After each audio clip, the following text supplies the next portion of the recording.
Hello, this is Blair Stanislao with the Happy Lion Center. Welcome to our podcast, Mystical and Infamous, where we have playful and easy conversations about anything mystical, getting to the heart of all things strange and weird. Join us in a bit of magical tomfoolery, spreading the alchemy of love and light. And now, we invite you to enjoy the show. Oh, well, you're into astrology. You should go look at the stars before you pick a date. And I'm like, ugh. That's too much work. You got to look at all these factors, and then you got to evaluate it for which one's more important. And whereas I could just go off feeling, and I'm not into prediction. I don't really find that helpful. Like, why do we want to know? It's kind of like that question where it's like, if you knew how you were going to die, they've made movies about this, right? If you knew how you were going to die, would you continue doing what you're doing? Right. Well, I don't want to. Yeah, I don't want to know. I mean, you might have some factors where, for me, it's like, if I'm really frustrated or I'm having some sort of problem, I'll go look and see, and I'll figure it out. And boom, it's like right there. Oh, that's why. Okay. No big deal. But I mean, that's literally what I do, because if I'm having issues that are coming up, relationship issues or work issues or what kind, I'm going to be like, what in the world is going on that's cultivating this? Then you can look at the stars and go, oh. And then you see when it's over, right? You're like, oh, this is only temporary. It'll be gone here. Or maybe it's activating something in my chart that's causing, a conflict. I told my daughter, so she's 14, and I guess she has never heard this, but, I was a teacher for about 10 years. And lo and behold, there are times where the kids as a whole are just acting really crazy.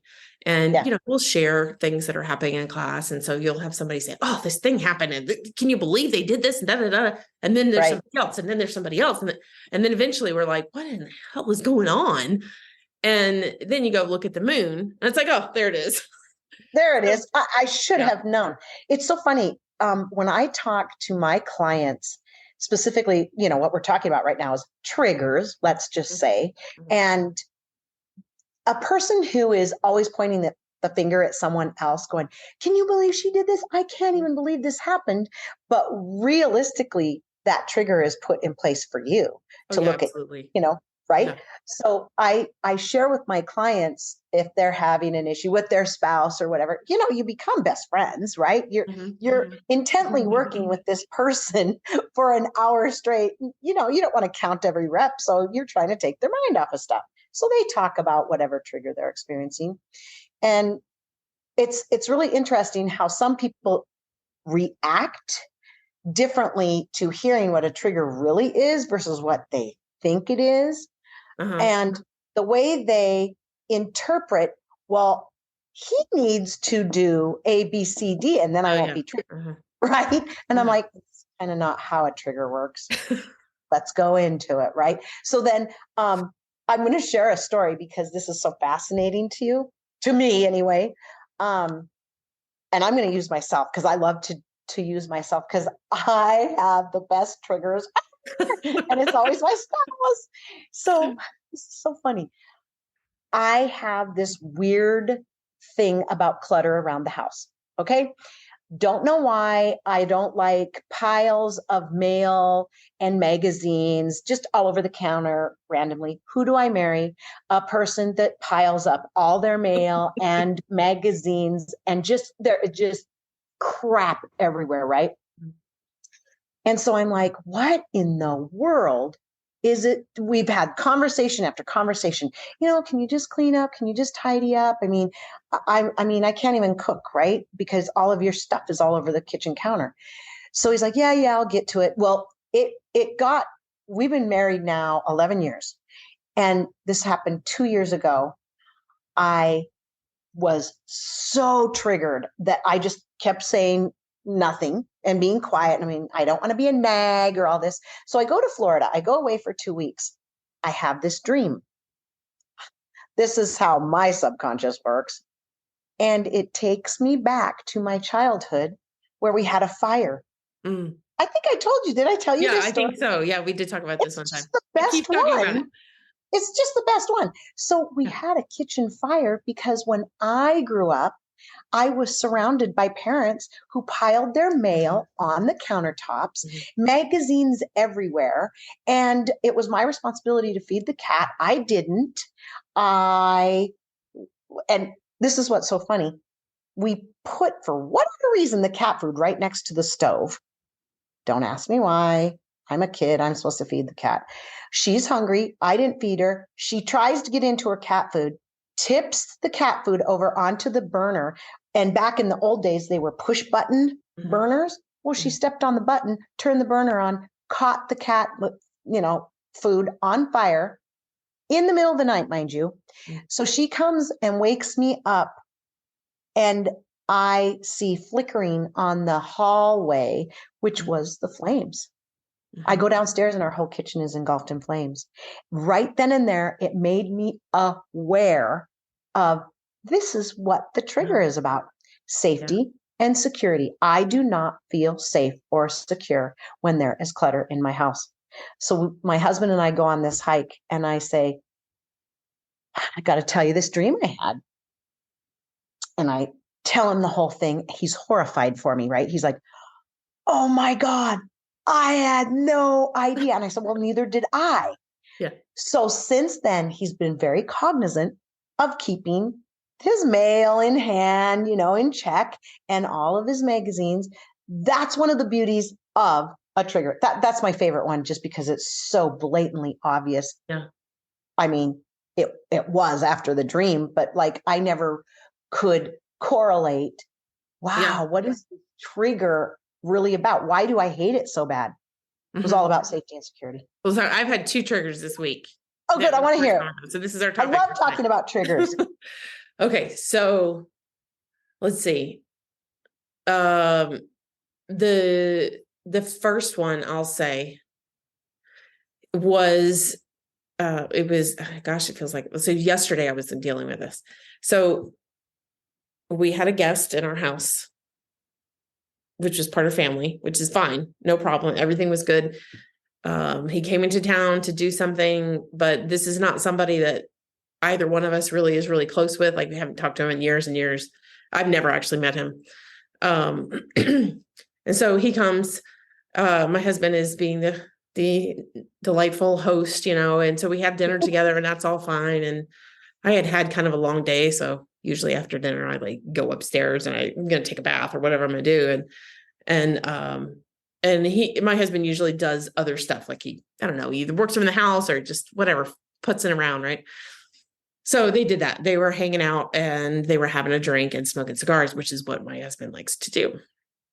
So first I was like, okay, whatever. I don't care. That's fine. And I didn't know where. I thought that the guy was going to go to another house, but they had been drinking. And so I didn't actually care. It wasn't that big of a deal, but I wasn't going to go back downstairs after I had a bath and this strange person is in the house.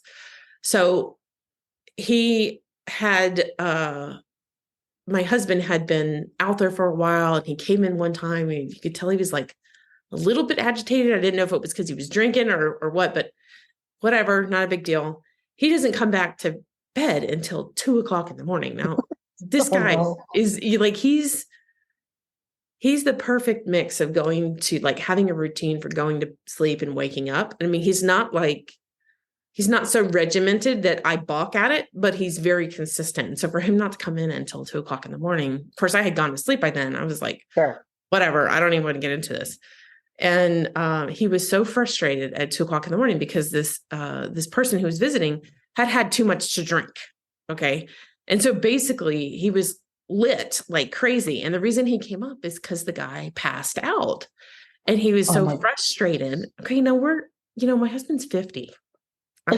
I'm 46 and we're drinking until you pass out. Like, this doesn't really seem like an adult kind of thing, at least not for me in my experience. And not that adults don't do that, but it's just not like, this is not responsible behavior is what I'm saying. Right. So for me, I didn't realize that it really agitated me. And it really agitated me. Well, I grew up in a house where my father was an alcoholic and my grandmother was an alcoholic, and we lived with both of them. Okay. And so the next day, so what happened was he fell down and my husband was so tired of it and ready to go to bed at 2:00 in the morning. He was like, oh, you could just stay there. Now my husband has had experience with passing out. I've never passed out from drinking. But so he kind of knew, and I'm thinking, oh, what if something's wrong with him? Is he an alcoholic or what's the deal? And anyways, at 2:00 in the morning, I didn't want to deal with it. So he was frustrated. I told him to quit talking. We went to sleep. I heard him later in the night, early in the morning. He was, obviously, I don't know, making things fall over, or he was falling over because I could hear him downstairs. And then my husband got up, must have gotten up and checked on him. I thought that my husband said he was on the kitchen floor.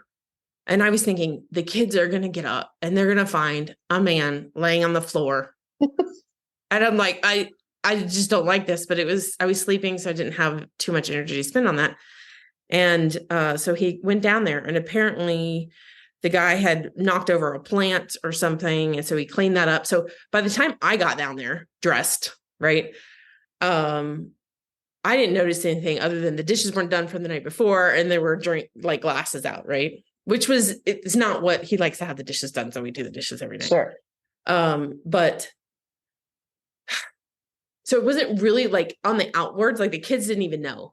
Like the guy was going out the door. My husband was taking him out the door, and the kids were kind of coming in the kitchen. And I tell his daughter, I'm like, your dad didn't come to bed till 2:00. And she's like, what? Of course, then the conversation about the thing. And so I was agitated. There were some other things going on, but I was kind of agitated. And then I came home later that morning, and I was like, do you want me to do this laundry? And I was like shoving the laundry into the machine. And I was thinking, well, I'm just shoving it in here because I don't want to bend over. I'm just going to, if I throw it hard enough, I'll go in there. And he was like, what's wrong? And I was like, nothing, I'm just doing laundry. And this is how I do laundry. He actually is like, no, what's wrong? And so eventually, I don't know, it all came out that I was like, okay, I don't like that I don't like the drunk in the house. Because I had to change my behavior. If I wanted to go downstairs after taking a bath in pajamas, then that's no big deal, right? But if there's some strange person in the house, I'm not going to do that.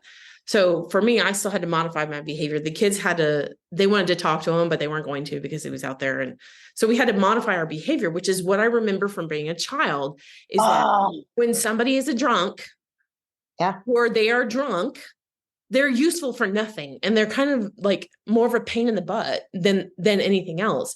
And that was my life. It was like, oh, is it 3:00? Well, my grandma was nicer. So it was like, okay, well, I can use that drunk. Well, I said that one time and that was the end of that. Because my mom was like, you're not going to use that drunk to go get an ice cream cone. Yeah. Yeah. But that was my experience with it. And I really, so I didn't like that. I don't know. All these feelings just kind of came back up. And if my husband had not asked me, right, I would have recognized. Right. I knew I would have liked it, but I wouldn't have recognized it. And so I actually recognized that it was a trigger, and I'm texting my healer. I'm like, this is what's happening. And then my other guru mentor, and they both say the same thing. And it's like, basically just, sit with the feeling, which I did. And it really didn't take very long, but I cried. Right. Yeah. Good. Because it was job. Like, I was mad about the whole thing. And then I could tell I was gone. I mean, I think there's still some other things, like I still need to finish that, but a huge part of it shifted. And I wasn't angry anymore. I mean, I still wound up having a conversation with my kids about other stuff. So it's not like that was the only thing that was occurring, but that was a very clear trigger that it was like, well, I don't really know why, because my husband didn't have those experienings with drinking. Right. And so he was like, well, what's the big deal? So to him, it's sometimes. Like normal ops. I mean, for him, he didn't grow up that way. That's the beauty of being with a partner who can help you work through your triggers without them even knowing they're helping you. Like just him saying what's wrong made you go, nothing. Oh, I do laundry like this on a daily basis. But in reality, you're like, I'm super pissed. Yeah. And what I had to learn about triggers was when you deny that you're mad, that's the definition of a trigger, right? When you're frustrated, upset, angry, whatever, for me anyway, when I'm triggered, 9 times out of 10, I don't even know it. I'm just pissed off. Mm-hmm. And it takes my partner to go, all right, I see that you're a little upset. I'm not upset. Trigger, red flag right Yeah. there. Yeah. And I think if we can actually look at ourselves for who we really are and hold grace for ourselves Mm-hmm. to just be in that trigger at that moment and allow whatever memory it's attached to, because you know it's always attached to something, Mm-hmm. to bubble up to the surface, then you can release it. Mm-hmm. And you can just go, poof, okay, what was this really about? When there's clutter in my house, for instance, I feel unsafe. Mm-hmm. It was all about safety. For you, when I feel triggered by having a drunk in my house, I feel like I have to modify my behavior, or I feel it's always attached to a feeling, and it took you right back to your childhood. Mm-hmm. Mm-hmm. Well, it Then was, you I can think just it go, was, so I did, of course, anger is part of it, right? But, and anger is not always, sure, but anger was there, but it was also because I felt powerless because I there it couldn't is. do anything about it. There it is. Yeah. I am powerless when I'm around someone that's drunk. Because that's beautiful. I am powerless. That's a huge belief that a Yeah. lot of people carry. Yeah. And I mean, I've dug on that multiple times, finding where am I powerless. Mm-hmm. And for me, it always comes out as anger. For some people, like for my spouse, it's always about frustration for him. Mm-hmm. When he's frustrated, I know he's triggered. When I'm angry, I know I'm triggered. And it really is getting to know yourself and the feeling you immediately go to. Yeah. He immediately goes to frustration. I immediately go to anger. Mm-hmm.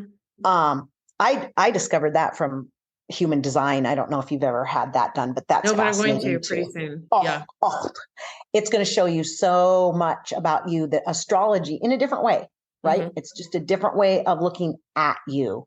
Mm-hmm. I'm like, bingo, spot on. Yeah. So So, I have one more. Let me share another one with you. Now, this please do. it's a little more complex. Yeah, I've been going through the ringer. Okay. So I've been working on this summit, as you know, and I had spent about 12 to 15 days where I was just like, go, go, go, go, go. Right.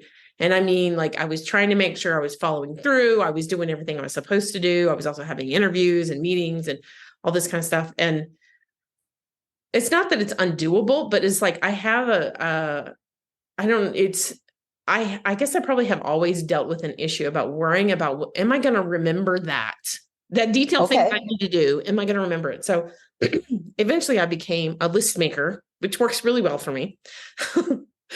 But, so, and I do that, but I was having so many things happen, and it wasn't just about the summit. There were some other things going on that I needed to attend to. I needed to do these things. And it wasn't really an easy way to say, I don't want to do that. I want to take a break. And so eventually what was happening is I was having more and more things come up. There was like, this is a problem. Okay, well, I'm going to roll with the punches and go over here. Okay, I'm going to roll over here. Well, one of those things was I didn't have internet, in the sense that I was trying to do summit interviews, and I was essentially pulling off the hotspot on the phone. Well, I used up all of that data.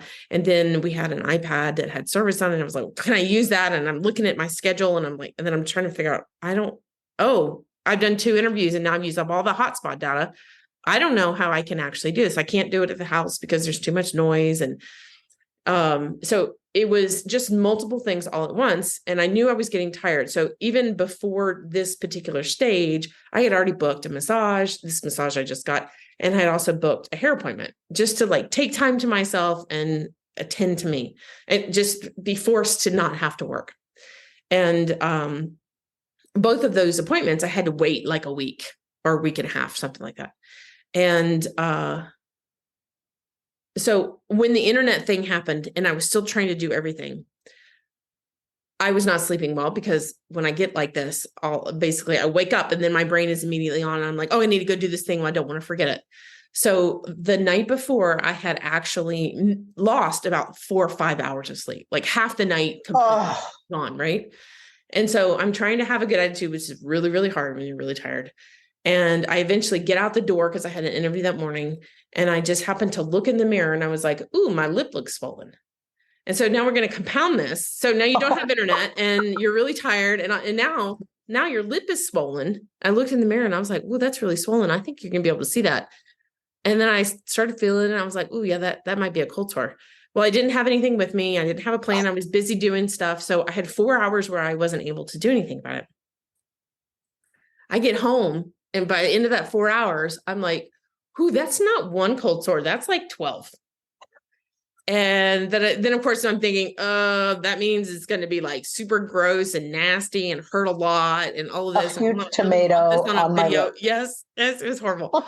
So the whole internet, this was all concurring at the same time. And so I had an interview that night and my daughter needed to go shopping for clothes for a debate thing. And it's like, it was just nonstop.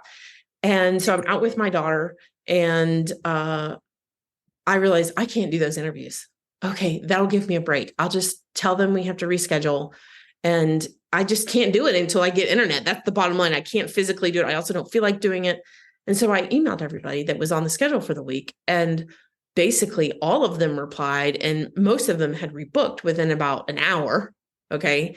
And I'll tell you, when you have those cold sores, you can kind of feel it, especially if you've had these 100%. I know. You know the process. Okay. So that's where I was like, oh my God, that's 12. And it's just at the beginning. And so within 30 minutes of me messaging everybody, I'm telling you, the tingling, that process stopped dead on a dime. Like Blair, that is so huge. Yeah. Wow. Well, now you can't always just drop everything. Right. But when you have things like that, I've done that with migraines before. I used to get migraines a lot more. And I was preparing for teaching. I think it was before school or something. And my mom was at school with me. And I didn't notice that I was really doing anything particular that would cause this. It was stress is what it was. Right. But I started to see the aura, which for me is like a 15-minute warning. So you have a visual disturbance and in 15 minutes, you're going to have a headache from hell. So I saw the aura and at first I'm always like, well, maybe I don't see that. And I'm just like, it's called and then I was like, okay, no, I'm having an aura. And my mom said something to the effect of, well, stop what you're doing or whatever, what's causing it. And I was like, I don't know what's causing it. And I don't care. I don't like any of this stuff enough to have a migraine. I want to leave. And so I just up and left. I did not get the migraine. That is insanity. Yeah. You know what? Our bodies are so intuitive. If we would just tune in and listen, the ailment that's starting to boil, you stop 2 of them. Yep. Yeah. No, well, I mean, that was years and years apart, but still in this week. So the cold sore thing happened. I had the resolution, which was wonderful. I wound up going to the chiropractor and he does something called neuro emotional technique. Are you familiar with that? No. It was so fascinated. Cool. I'm thinking I really want to interview him for this on the podcast, but essentially what it does is he does muscle testing. He's a chiropractor, so he's doing other things, but it is connected also to Chinese medicine and the meridians. Love it. Basically, you do muscle testing and he's kind of trying to figure out, is it an emotional thing or is it a structural thing or whatever? And so a lot of times he'll say, oh, this one's emotional. Do you want to work on it? And of course, my answer is always, yes, I do, because I want to get better. Right? And so then what he does is he tests the areas and he says, okay, can you put these two, like the topic, let's say one of them is money and a male friend in a sentence together. And that's it. That's all he says. So then you have to think about like, what it is it? Okay. So we have one of those beds that like bends up, right? Okay. My husband loves it. It's been broken for 2 months, 2 or 2.5 months. We finally get the thing fixed and he loves it. Well, when I moved in, it's not that I didn't love it, but for a while there, I was like, oh, I must feel like I'm not like stretching back out at night, And I had talked to the chiropractor about this and eventually it got to me, it was totally fine. It's not an issue. So we get the bed, it's up again. And I'm like, oh, I think it's starting again. Like maybe I just have to get readjusted to it. And I told him like my back was killing me this morning. And so he does his little test and he's like, oh, this is emotional. Do you want to deal with it? Yes, I want to deal with it. Okay. So I sat up, he did his test and it turned into a conversation I had with my husband about taking this dream interpretation course. And essentially how I felt about the conversation, which was that I've never I've never actually felt so much like an artist as I did when I had that conversation with him. Okay. And for me, that's like, it's a negative thing, because if you are familiar with people who are very, very artistic, essentially they're like plagued with it, right? Yeah. Yeah. They have trouble functioning in the rest of the world, right?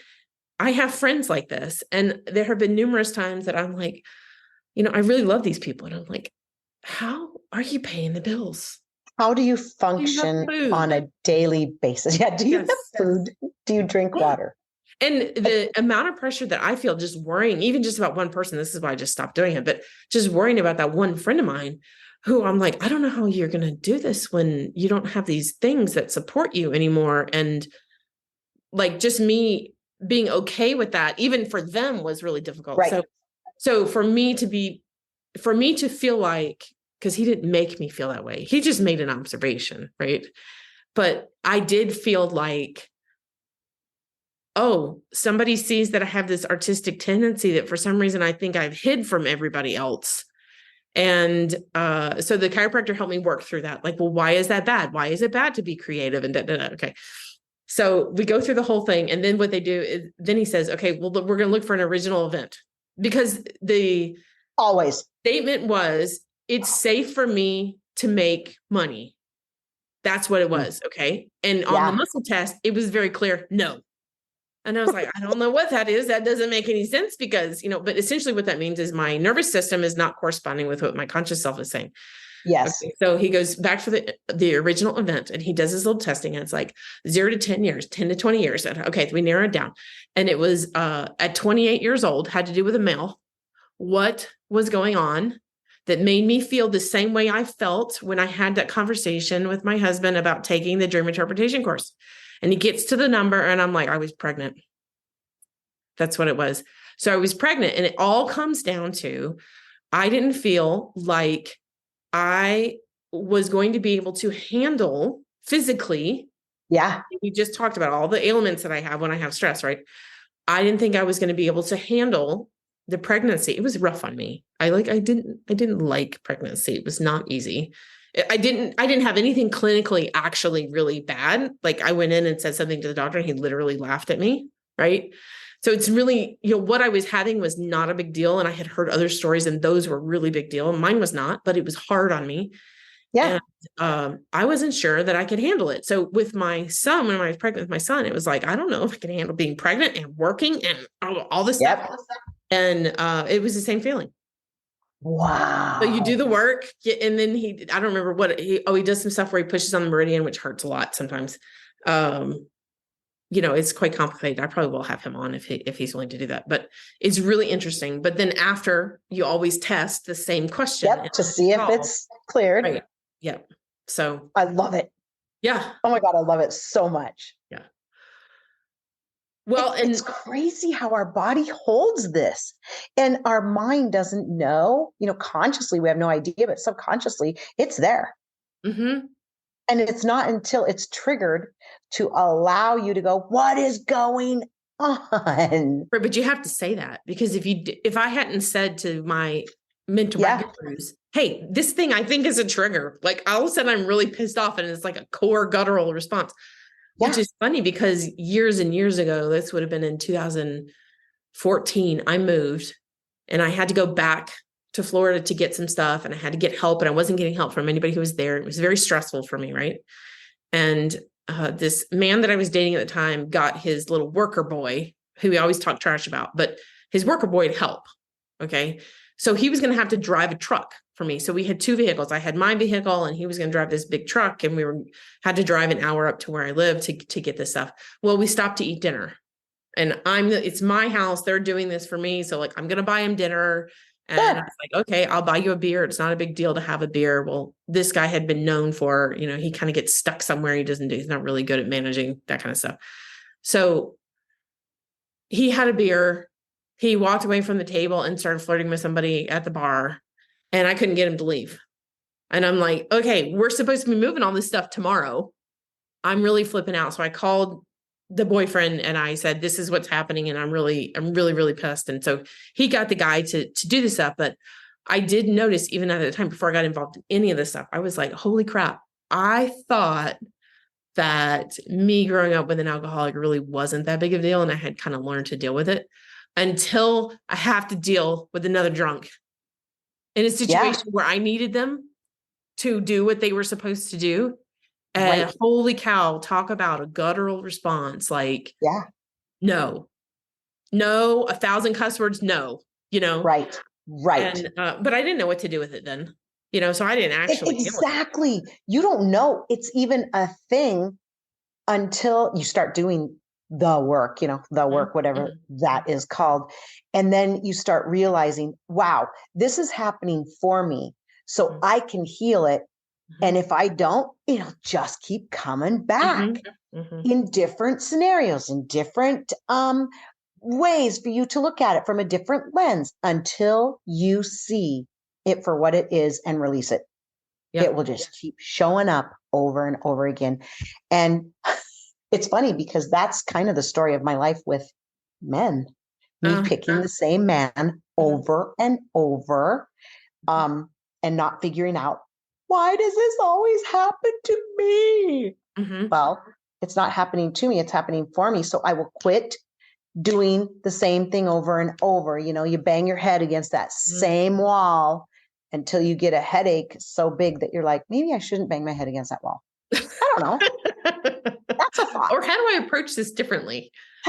Should I just bang my fist? I mean, you will try, you are so uncomfortable that you will do whatever it takes to get comfortable. And sometimes that is just sitting with this emotion. But I mean, I only started doing this work like actually 3 years ago. So I've been on what they call the fast train. I mean, I didn't even know this was a thing because, of course, I thought I had it all figured out. Capricorn rising. Anyway, but I didn't. I was totally disregarding all my triggers, thinking everyone else was messed up. And I had it figured out. That's when you can really sit and go, guess what, Anneliese? You actually don't. All of these things happening to you are triggers, so you can look at what it's really about. And, the ancestral part I find really interesting. I'm not fully or even halfway wrapped my head around. I don't know what your experience is with that, but I've had, so I have thyroid issues. I've had low thyroid for more than 20 years. I was actually on thyroid medicine, Western, right, for 20 years. And Same.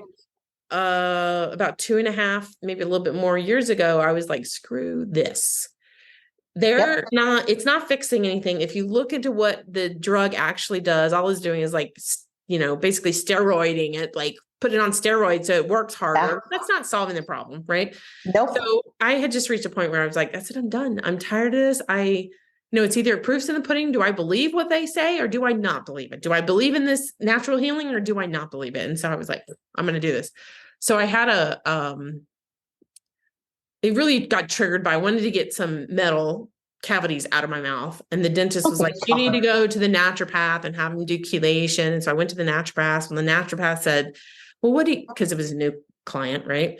And she said, well, what is it that you want? And of course I was like, well, I'm just going to answer the question. Well, what I want to be is off all medicine. Be able to handle my life on my own.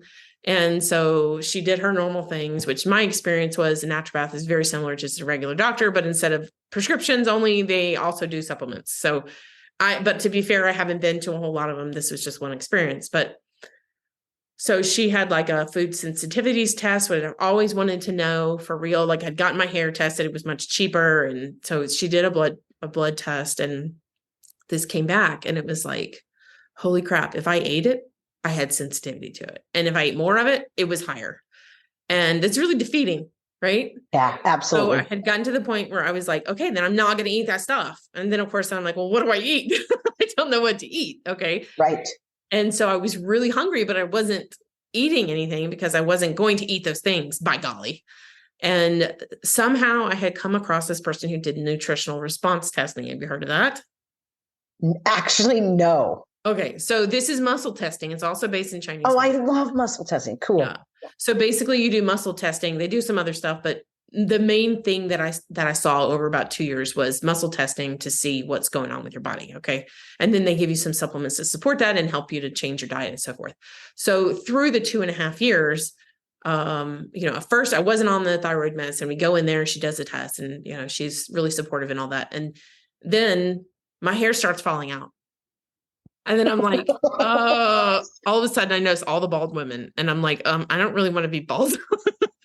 And she encouraged me and helped me. And so the Western doctor said, okay, you probably were on too much, but let's start it back because it is a little bit low. And so I think I took like 4 or 5 pills. And then I wound up going to the nutrition lady again. And she was like, well, you can take it if you want to take it. But if you want to heal this, it's going to be much easier if you get off the pill completely. And you're going to have a difficult time, but we'll get through it. And I think you'll be done in 9 months or less. Okay. And I was like, okay, I'm going to do it. And I didn't really lose that much hair, but enough that I was like, oh, I don't like this.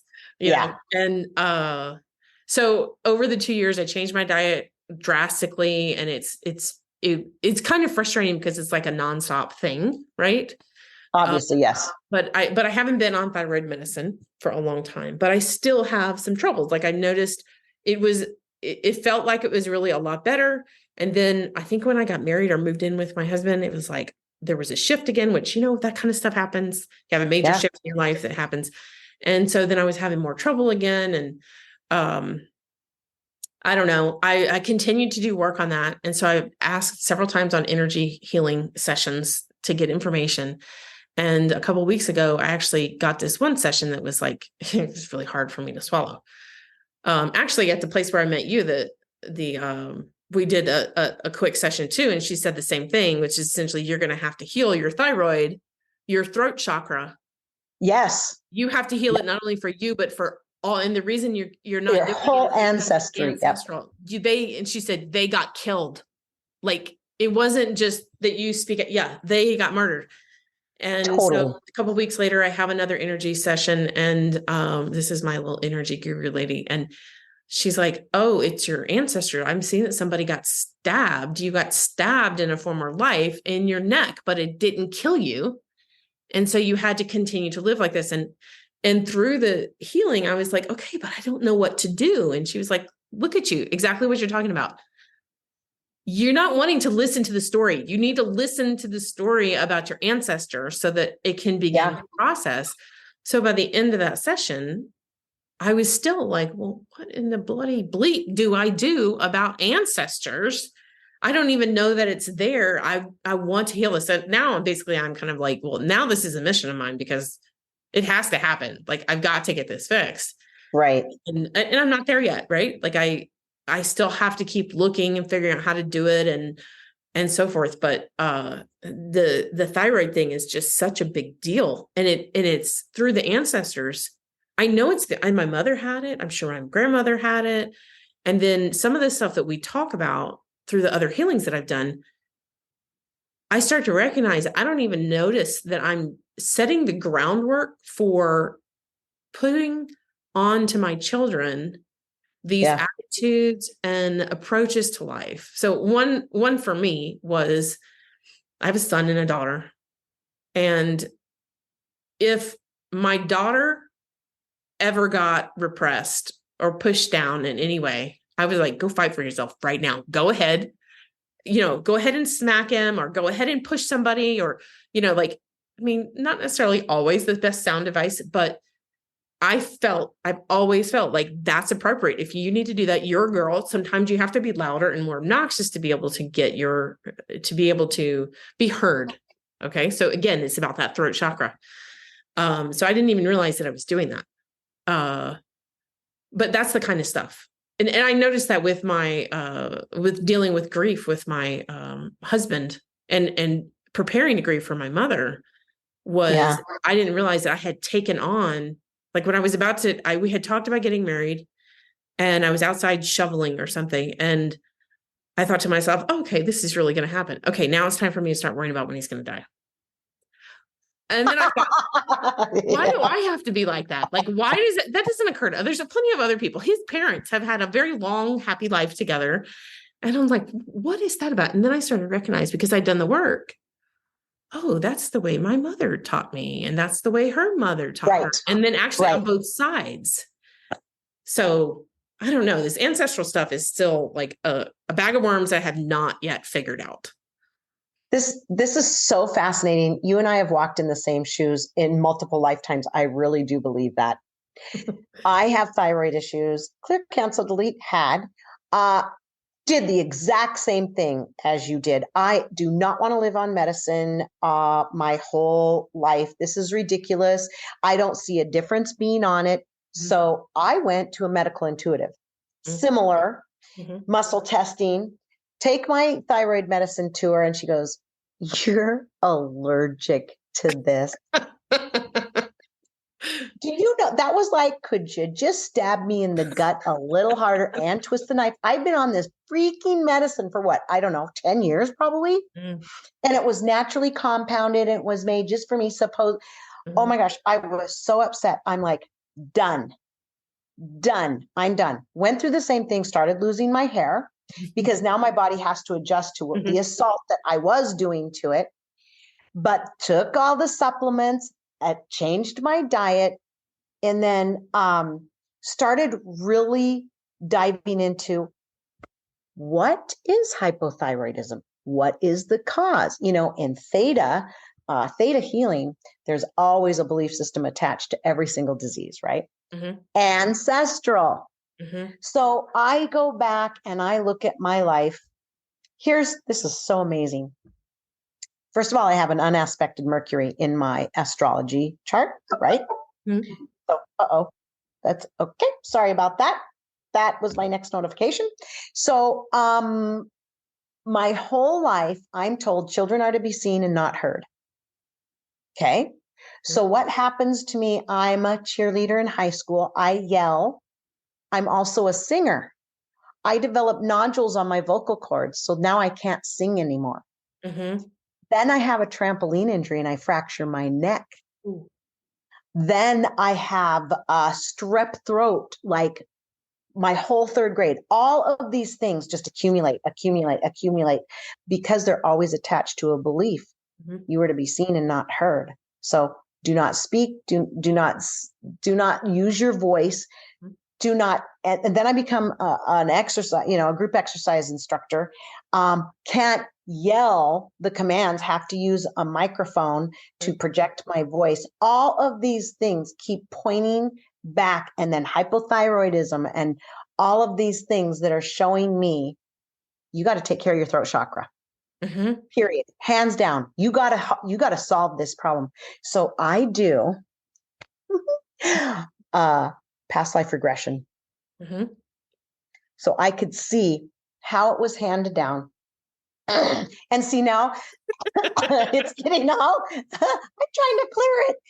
It's handed down generation to generation where women were to be seen and not heard. I also saw where I was choked and drowned, and it's always around my throat. And interestingly, I never could wear turtlenecks. I felt stifled. Like, you see, it's all about throat chakra. And so I'm discovering all this through my past life regression, how many times I had been killed for using my voice and speaking the truth and all of this stuff. And it's so interesting when you are shown on a whole level that you don't even know exists ancestrally, you are able to say, I now see, I release it. It no longer serves me. I integrate. I know how to, when to. It is possible to speak truth on all levels, including the history level, blah, blah, blah. Done. And now my hair is thick and full, and I don't have, I haven't had strep throat since. And, I go to the chiropractor regularly to make sure that, my neck doesn't fuse because it was fractured. Yeah. Things like that. Knowledge really is power, and healing the ancestral level can really show you how it keeps integrating in this lifetime so it can be healed. That's the thing. Actually, I had a conversation with my son about this last night because we got all into, in addition to the drunk at my house, my kids had gone on a debate trip and they loved it. You could just tell, they just came home and they were glowing. Well, they spent like 3/4 of a day doing this trip, right? And I knew they were going to be tired or whatever, but I could see that something had shifted for them. Like they really just like the social aspect. They also like the intellectual aspect. They like it all.